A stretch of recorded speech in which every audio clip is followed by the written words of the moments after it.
جاءكم الذين يشهدون أن الله حرم هذا فإن شهدوا فلا تشهد معهم ولا تتبع أهواء الذين كذبوا بآياتنا والذين لا يؤمنون بالآخرة وهم بربهم يعدلون صدق الله العظيم. ترجمہ سيقول الذين ہم قریب کہیں گے وہ لوگ اشرکوا جنہوں نے شرک کیا لو شاء اللہ اگر چاہتا اللہ ما اشرکنا نہ شرک کرتے ہم ولا آباؤنا اور نہ ہمارے باپ دادا ولا حرمنا اور نہ ہم حرام کرتے من شیء کسی چیز کو کذالک اسی طرح کذب الذین جھٹلایا ان لوگوں نے من قبلی جو ان سے پہلے تھے حتی یہاں تک ذاقوا چکھا بأسنا ہمارے عذاب قل کہہ دیجیے حل عندکم کیا تمہارے پاس میرے علم میں کوئی دلیل ہے فتخرجوہ لنا بس اس کو ظاہر کرو تمہارے لیے یا نکالو ہمارے لیے ان تتبعون نہیں اتباع کرتے ہو الا ظنا مگر گمان وَإِنْ أَنْتُمْ اور نہیں ہو تم الا تخرصون مگر اندازے لگاتے ہو قل کہہ دیجیے فللہ بس اللہ کے لیے الحجہ دلیل سند حجت بالغہ پہنچنے والی فلو شاء بس چاہتا اگر لہداکم البتہ تمہیں ہدایت دیتا اجمعین سب کو قل کہہ دیجیے ہلما بلاؤ شہداءکم اپنے گواہوں کو الذین وہ لوگ یشہدون جو گواہی دیتے ہیں ان اللہ کے بے شک اللہ نے حرم حرام کیا ہذا اس چیز کو فإن شہدوا بس اگر وہ گواہی دیں فلا تشہد بس مت گواہی دینا معاہم ان کے ساتھ ولا تتبع اور اتباع نہ کرنا اہواء خواہشات کی الذین ان لوگوں کی کذبوا جنہوں نے جھٹلایا بھی آیاتنا ہماری آیات کو والذین اور وہ لوگ لا یؤمنون بالآخرہ ایمان نہیں رکھتے آخرت پر وہم بربہم اور وہ اپنے رب کے ساتھ یعدلون برابری کرتے ہیں.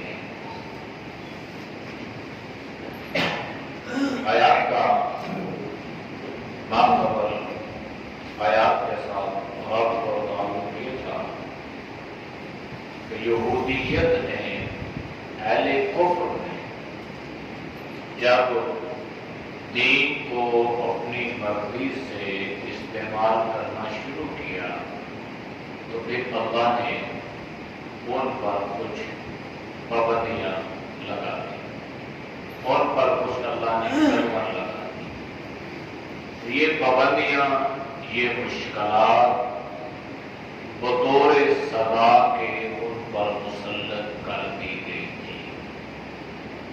آج کی آیات میں اللہ نے انہی مشرکوں کا ایک عقیدہ ایک نظریہ بیان کیا اور وہ یہ ہے سیقول الذین ان قریب کہیں گے وہ لوگ اشرکوا جنہوں نے شرک کیا یعنی مشرک جو ہے اسے کہتے ہیں جو اللہ کی ذات اور اللہ کی صفات میں اللہ کے غیر کو شریک کرے یعنی جو کام اللہ کر سکتا ہے اس کام کو غیر اللہ کی طرف شرک کرنا. اور شرک جو ہے یہ شراکت سے ہے، حصہ داری. تو یہ جو شرک ہے، شراکت داری ہے، یہ قطعی طور پر اللہ کو پسند نہیں ہے. جس طرح حلالی اولاد اس کے لیے ایک ہی باپ ہوتا ہے، اسی طرح حلالی مسلمان کے لیے اللہ ہوتا ہے. اس سے اللہ نے فرمایا کہ یہ جو مشرک ہیں جب یہ سزاؤں کو اور اللہ کے عذاب کو دیکھیں گے اور جب اللہ ان کو اپنے عذاب میں گرفتار کرے گا تو اس وقت یہ کہیں گے لو شاء اللہ، اگر اللہ چاہتا، ما اشرکنا، تو ہم شرک نہ کرتے، ولا آباؤنا، اور نہ ہمارے آباء و اجداد شرک کرتے، ولا حرمنا من شیء، اور نہ ہم کسی چیز کو حرام کرتے. اللہ کا گویا انہوں نے اپنی کرتوتوں اور اپنی ساری غلطیوں کا الزام اللہ کی ذات میں رکھ دیا. اللہ تو نہیں چاہتا. اللہ جس طرح حلالی اولاد نہیں چاہتی، اس طرح اللہ بھی نہیں چاہتا. اللہ تو نہیں چاہتا کہ میرے بندے میرے ساتھ میرے غیر کو شریک کرے. اللہ تو منع کرتا ہے.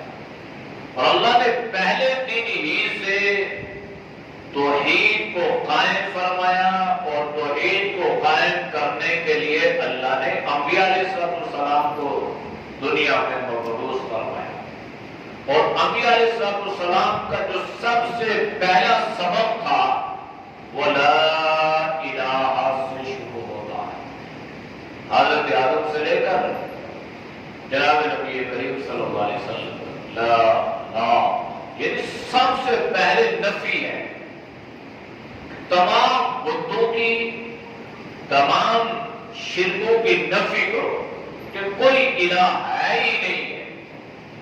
جب دل بالکل ہر طرح کے شرک سے بات صاف ہو گیا تو پھر اس میں الا اللہ کو لے کر آؤ کہ کوئی نہیں ہے سوائے اللہ کے. تو یہ تو پہلا سبق ہے، یہ اللہ نے پڑھایا.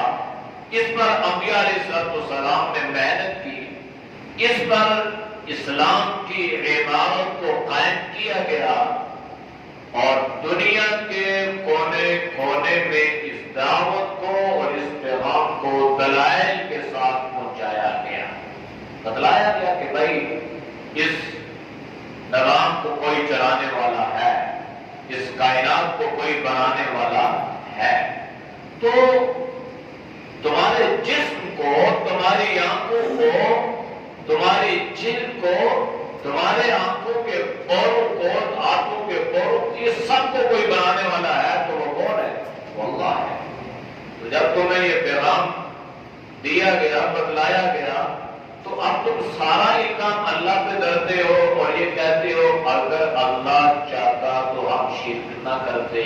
تو اللہ نے تو چاہا تھا کہ تم شرک نہ کرو، اسی لیے تو اللہ نے انبیاء علیہ السلام کو بھیجا نا. ورنہ اللہ کو انبیاء علیہ السلام بھیجنے کی کیا ضرورت؟ انبیاء علیہ السلام آئے اور انبیاء علیہ السلام کو اللہ نے شریعت دی، کتابیں دی، قرآن کریم دیا، صحیفے دیے، اور اس میں تعلیم یہی تھی کہ لا الہ الا اللہ. یہ پہلا سبق تھا. تو کہتے ہیں کہ ولا آباؤنا، اور نہ ہمارے آباء و اجداد شرک کرتے. یعنی اپنی غلطیاں، اپنی مستیاں، اپنی کاسبانیاں، یہ نام کس کو دے رہے ہیں؟ اللہ کے رکھتے ہیں. تو اللہ نے تو ان کو بتلایا تھا یہ اس کی سزا، اس کی وعیدیں، اس کی ناراضگیاں، اس پر وبال، ہر چیز کو اللہ نے قرآن کریم میں کھول کے بیان کیا، اور پہلی کتابوں میں بھی اللہ نے بیان کیا. لہذا کیوں شرک کیا؟ کیا تم اللہ کی مرضی سے مشرک بن؟ کیا اللہ نے تمہیں مشرک بنایا؟ اللہ نے تمہیں سوجھ بوجھ دی، اللہ نے تمہیں بصیرت دی، اپنی اس عقل کے غوروں کو دنیاوی معاملات میں جڑاتے ہو تو کیا دین میں تم اس کو اس کے بارے میں استعمال نہیں کر سکتے؟ کیا ذرا بھی تم سوچ نہیں سکتے ہو کہ آخر ہمیں کس نے پیدا کیا، ہمیں کیوں پیدا کیا گیا، ہماری زندگی کا مقصد کیا ہے؟ زمین آسمان یہ سارا نظام آخر کوئی تو ہے جو اس کو چلا رہا ہے۔ تو جب انسان اس پہ غور و فکر کرے گا، تدبر کرے گا، تو اللہ اس کو اس نتیجے پر پہنچائے گا کہ اس نظام کا بنانے والا اور چلانے والا اللہ ہے۔ وَلَا حَرَّمْنَا مِنْ شَيْءٍ، کہتے ہیں اگر اللہ چاہتا تو ہم کسی چیز کو اپنے اوپر حرام نہ کرتے۔ تو اللہ نے تو چاہا تھا نا، اس لیے اللہ نے حلال کو بھی بیان کیا، اللہ نے حرام کو بھی بیان کر دیا، نتائج سے بھی اللہ نے ادا کر دیا۔ وَحِلَّتْ لَكُمُ الطَّيِّبَاتُ وَيُحَرِّمُ عَلَيْكُمُ الْخَبَائِثَ، اللہ نے بتلایا کہ کون سی چیزیں تمہارے لیے پاک ہیں، صاف ہیں، ستھری ہیں، حلال ہیں، اور کن خبیث چیزوں کو اللہ نے تمہارے لیے حرام قرار دیا ہے۔ تو اللہ تو چاہ رہا ہے کہ کوئی آدمی بھی حرام کے نزدیک نہ جائے، ہر آدمی حلال کھانے والا بن جائے۔ جب دنیا میں حلال کا استعمال شروع ہو جائے گا، چاہے وہ حالت کفر میں بھی ہو، تو دنیا فتنے سے بچ جائے گی۔ آج دنیا بہت بڑے فتنے میں مبتلا ہے، تو اس کی وجہ یہی ہے کہ آدمی حرام کھانے کے چکر میں ہے، اور جب حرام کھانے کے چکر میں ہوگا وہ کیا کرے گا؟ ڈاکہ ڈالے گا، چوری کرے گا، سود کھائے گا، رشوت لے گا، رشوت دے گا۔ تو جب یہ ساری برائیاں معاشرے میں آئیں گی تو معاشرہ تباہ نہیں ہوگا تو اور کیا ہوگا؟ اللہ کی رحمتیں بند نہیں ہوں گی تو اور کیا ہوگا؟ تو جب حلال کا استعمال ہوگا،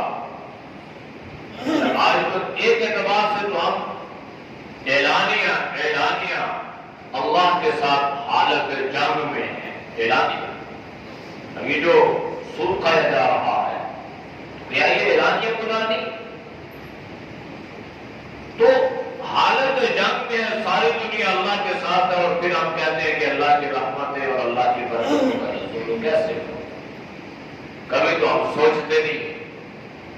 تو چھوٹی چیز سے لے کر بڑی سے بڑی چیز تک ہر جگہ انسان کوشش کرتا ہے کہ ننگی مانے۔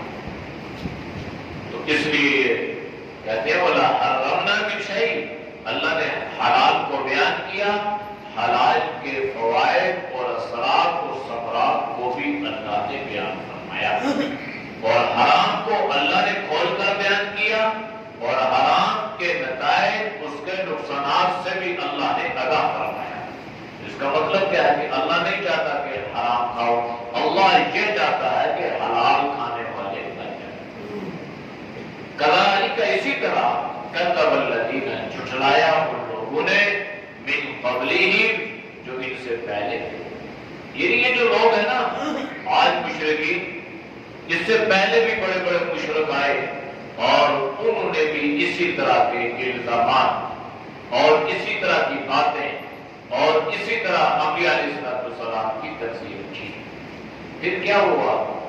حتی ذاقوا بأسنا، یہاں تک کہ ہمارا عذاب انہوں نے چکھا۔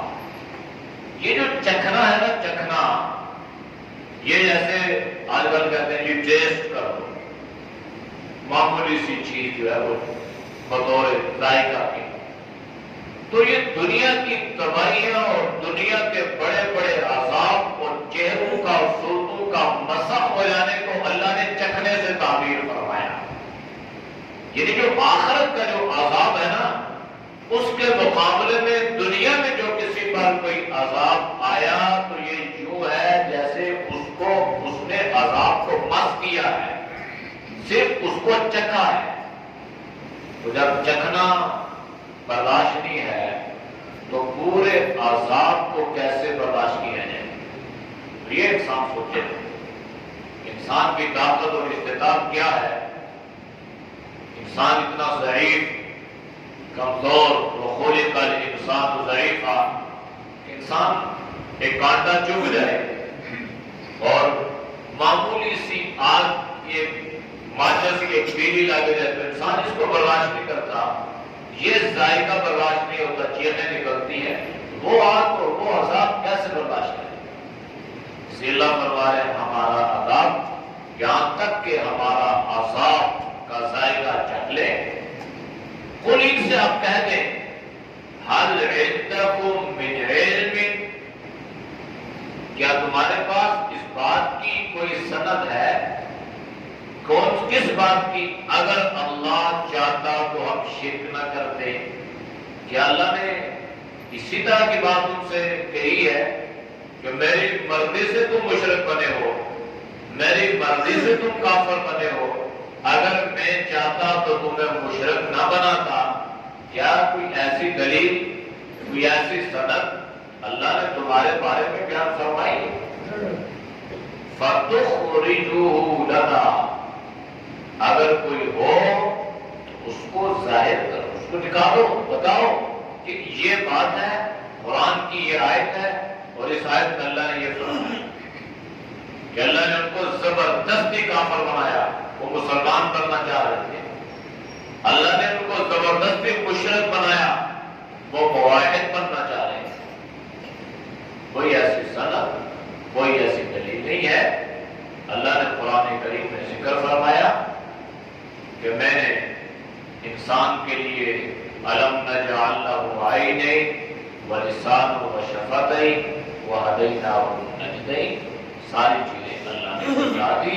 میں نے آنکھیں دی، میں نے دل و دماغ دیا، میں نے دو راستے پیدا کیے، خیر شر. پھر میں نے بتلا دیا، آگاہ کر دیا کہ یہ خیر کا راستہ ہے، یہ شر کا راستہ ہے، یہ اسلام ہے اور یہ کفر ہے. ان تتبعون، تم اتباع نہیں کرتے ہو الا الظن، مگر خام خواہ کا گمان. ویسے ہی جو دماغ میں آیا وہی بغیر سوچے سمجھے اسی بات کو نکال دی. وَإِنْ أَنْتُمْ إِلَّا تَخْرُصُونَ، تمہارے پاس سوائے تخمینوں کے، سوائے اٹکل پچو کے کوئی اور راستہ ہے ہی نہیں. دین کی بنیاد تو عدالت میں نہیں ہے، دین کی بنیاد تو ٹھوس مضبوط باتوں پر ہے. تو یہ جو اس طرح کی اونٹ پٹا قسم کی باتیں، عدالت، تخمینے، یہ کرنے والے بھی گمراہ ہوتے ہیں اور دوسروں کو بھی گمراہ کرتے ہیں. انہوں نے فرمایا کہ اس قسم کے لوگ ہیں کہ بس سوائے زن اور سوائے گمان کے اور سوائے عقل کے ان کے پاس کوئی اور راستہ ہی نہیں. قل آپ ان سے یہ کہہ دیں فَلِلَّهِ الْحُجَّةُ الْبَالِغَةُ، بس حجت، دلیل، سند اللہ کی پہنچنے والی ہے. یعنی اللہ کے لیے دلیل، اللہ نے جو دلائل بتا دیے وہ واضح احکامات ہیں، تو ٹوک موقف ہے. اللہ نے اعلان کیا قل هو اللہ احد اللہ الصمد لم یلد ولم یولد ولم یکن له کفوا احد. یہ دلیل ہے، یہ سند، یہ اللہ ایک ہے، اللہ بے نیاز ہے اور کائنات میں نہ اللہ کو جنا، نہ اللہ نے جنا، اور نہ کوئی اللہ کے ہمسر، کوئی برابر. یہ اللہ کا حسب نسب. فَلَوْ شَاءَ لَهَدَاكُمْ أَجْمَعِينَ، بس اگر چاہتا تم سب کو ہدایت دے دیتا. یعنی اللہ نے اپنی قدرت کا اعلان فرمایا کہ اگر میں چاہتا تمہیں تو امتحان میں مبتلا نہ کرتا. ٹھیک ہے، سب کو پیدا کیا اور سب کے سامنے ایک ہی راستہ رکھا، دوسرے راستے کو میں چاہتا تو پیدا ہی نہ کرتا، تو پھر اجر کیسے ملتا؟ پھر امتحان کس بات کا ہوگا؟ پھر اپنے اور برائے کی پہچان کیسے ہوتی؟ پھر دنیا میں یہ اعمال کا سلسلہ کیسے ہوگا؟ اس لیے اللہ نے فرمایا کہ میں نے یہ نظام رکھا ہے، میں نے امتحان رکھا ہے. امتحان کی تیاری میں نے تمہارے اوپر چھوڑ دی. امتحان دو گے، پاس ہو جاؤ گے تو ٹھیک ہے، نہیں ہوگے تو پھر ناکام ہو جاؤ گے. قل ان سے یہ بھی کہہ دیں ہلما آؤ لاؤ شہداءکم الذین اپنے ان گواہوں کو یشہدون جو اس بات کی گواہی دیتے ہیں ان اللہ حرم ھذا یہ چیز اللہ نے حرام کی ہے، یعنی اپنے مقتداؤں کو، اپنے علماء کو، اپنے پیشواؤں کو لے کے آؤ نا جو بتا رہے ہیں کہ یہ چیز حرام ہے، یہ گوشت حرام ہے اور یہ جانور حرام ہے اور اس کا یہ بچہ فلاں پہ حرام ہے، بلاؤ ان کو جو تمہیں یہ سبق پڑھا رہے تھے حلال حرام کا اپنی وردیوں سے۔ فَإِن شَهِدُوا بس اگر وہ گواہی دے بھی نا تو فَلَا تَشْهَدْ مَعَهُمْ تو آپ نے ان کے ساتھ ہرگز گواہی نہیں دینی، اس لیے کہ یہ گواہ جھوٹے ہیں اور جو جھوٹی گواہی دے گا وہ بہت بڑا گناہ کا ارتکاب کرنے والا ہوگا۔ گواہی قرآن کریم میں وَالَّذِينَ لَا يَشْهَدُونَ الزُّورَ جو اللہ کے بندے ہیں نا وہ کبھی بھی جھوٹی گواہی نہیں دیتے، سچ بولتے ہیں اور معاملہ جو ہے یہ ہمیشہ سچ سے شروع ہوتا ہے اور سچ پہ ختم ہوتا ہے اور جھوٹ کے پاؤں نہیں ہوتے۔ معاملات کو جتنا بھی ادھر سے کور کیا جائے آخر فتح سچ ہی ہوتی ہے۔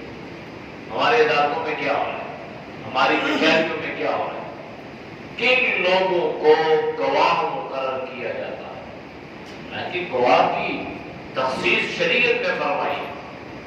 گواہ اس سے کہتے ہیں جس نے اس معاملے کو اپنی آنکھوں سے دیکھا ہو۔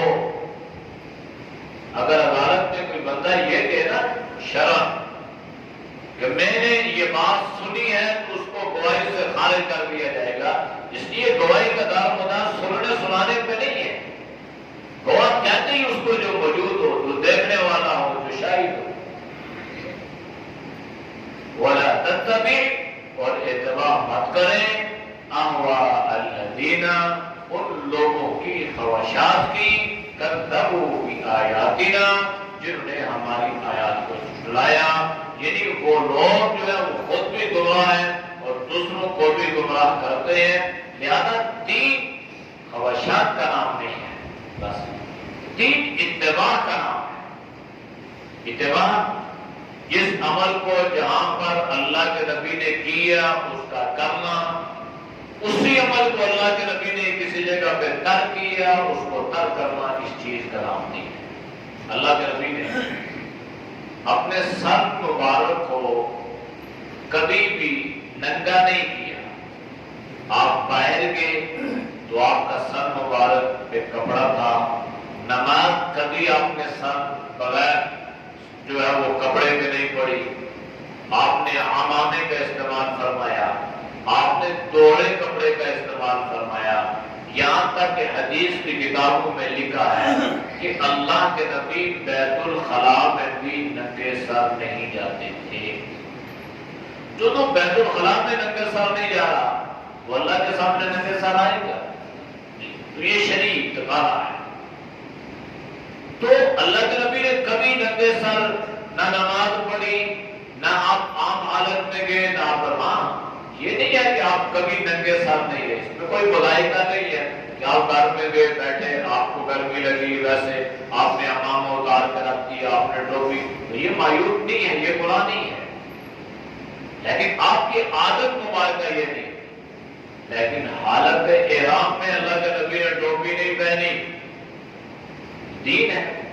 اب بندہ یہ کہ جی میں حج کے لیے جا رہا ہوں، احرام باندھا ہوا ہے، میں پورے سنت کا اہتمام کروں گا اور میں بجائے ٹوپی کے میں جو ہے وہ بڑا خوبصورت عمامہ باندھ کے جاؤں گا، تو یہ اتباع کی خلاف ورزی ہوگی اور اس پر کام واجب آ جائے گا۔ تو لوگ کی عمامہ ہے، لیکن چونکہ اس نے کیا کیا، اس نے اپنی خواہش کا اظہار کیا، تو دین خواہشات کا نام نہیں ہے، دین اتباع کا نام ہے۔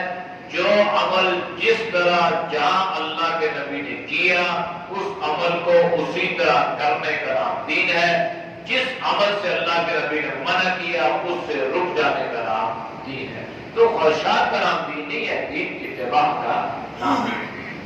والذین اور وہ لوگ لا یؤمنون بالآخرہ جو لوگ آخرت پر ایمان نہیں رکھتے، وَهُمْ بِرَبِّهِمْ يَعْدِلُونَ وہ اللہ کو اللہ کے برابر کرتے ہیں، یعدلون عدل برابر، کس کو؟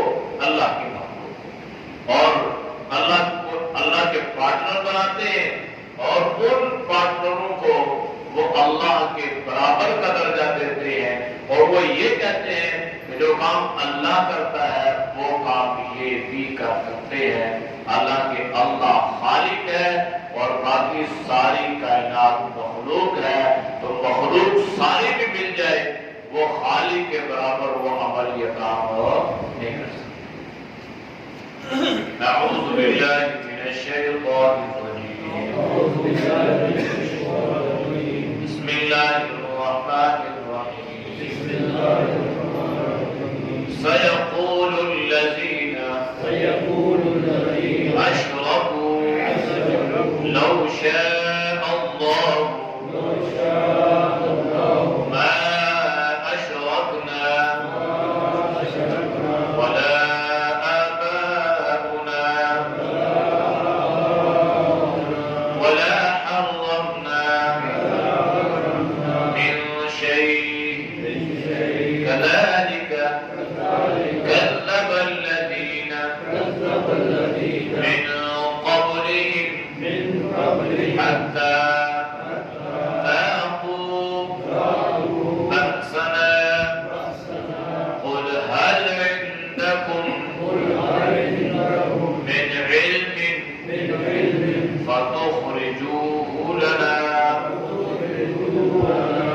إن تتبعون إلا الظن